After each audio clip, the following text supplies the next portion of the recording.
अगर मैं आपको बताऊं कि हजारों साल पहले एंशियंट इंडिया के लोग हवा में उड़ते थे, बिना इंजन्स, बिना मॉडर्न फ्यूल के।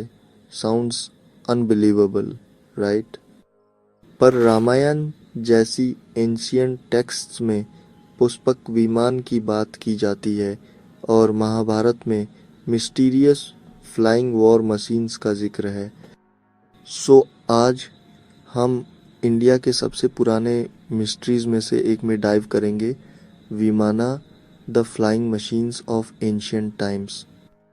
फर्स्ट, विमाना का असल में मतलब क्या है? ये शब्द खुद ट्रांसलेट होता है to that which moves in the sky, या सिंपली कहे फ्लाइंग मशीन।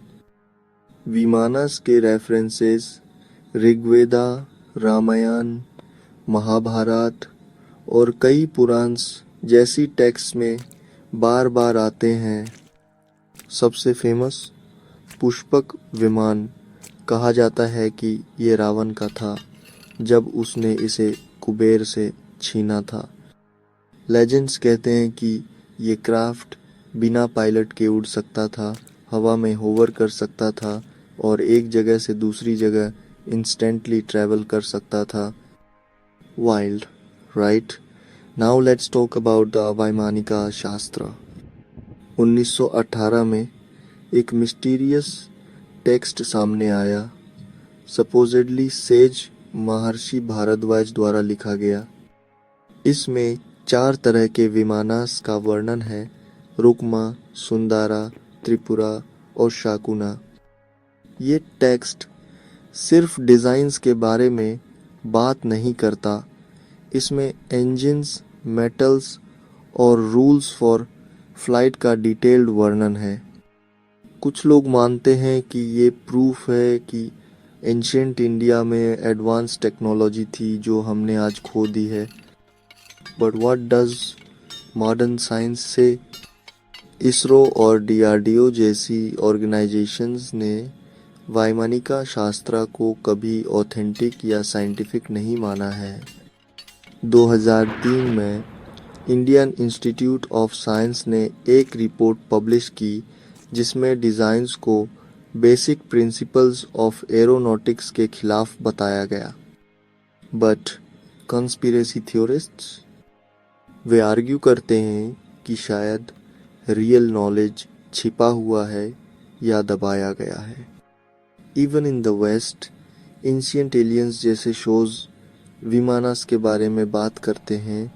कुछ तो ये भी दावा करते हैं कि वे इंटरप्लैनेटरी स्पेसक्राफ्ट थे, सिर्फ प्लेन्स नहीं। और ये सिर्फ एक इंडियन थिंग नहीं है।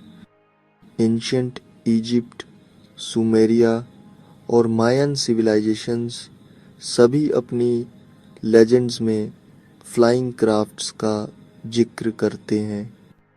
इजिप्शियन सक्कारा बर्ड को कुछ लोग एक मॉडल ग्लाइडर मानते हैं।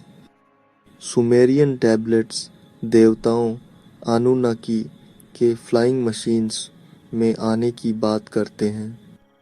क्या ये सब सिर्फ इमेजिनेशन था या समय में कोई खोया हुआ सच छिपा है? सो क्या ये सब एक कंस्पिरेसी है या लॉस्ट नॉलेज? क्या एंशियंट इंडिया ने सच में एडवांस्ड फ्लाइट में महारत हासिल की थी, या ये सिर्फ मिथ्स हैं, कहानियाँ जो सदियों से चली आ रही हैं? कुछ एक्सपर्ट्स बताते हैं अगर ऐसा नॉलेज मौजूद था तो हार्ड प्रूफ कहाँ है?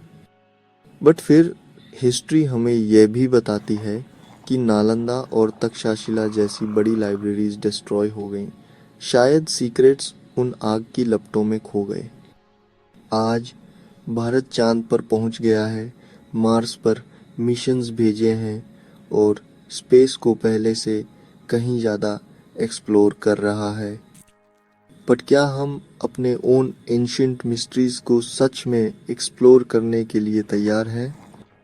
अगर विमानस रियल थे तो क्या हम उन्हें कभी रिक्रिएट कर पाएंगे? या उनके सीक्रेट्स हमेशा के लिए छिपे रहेंगे। सो क्या एंशिएंट इंडिया में सच में फ्लाइंग मशीन्स थे? क्या ये एक स्टोरी है, एक मिस्ट्री या एक फॉरगॉटन टेक्नोलॉजी? शायद आंसर अभी भी हमारा इंतज़ार कर रहा है, एक धूल भरी पुरानी लाइब्रेरी में या एक एंशिएंट टेक्स्ट के पन्नों के अंदर। What do you think?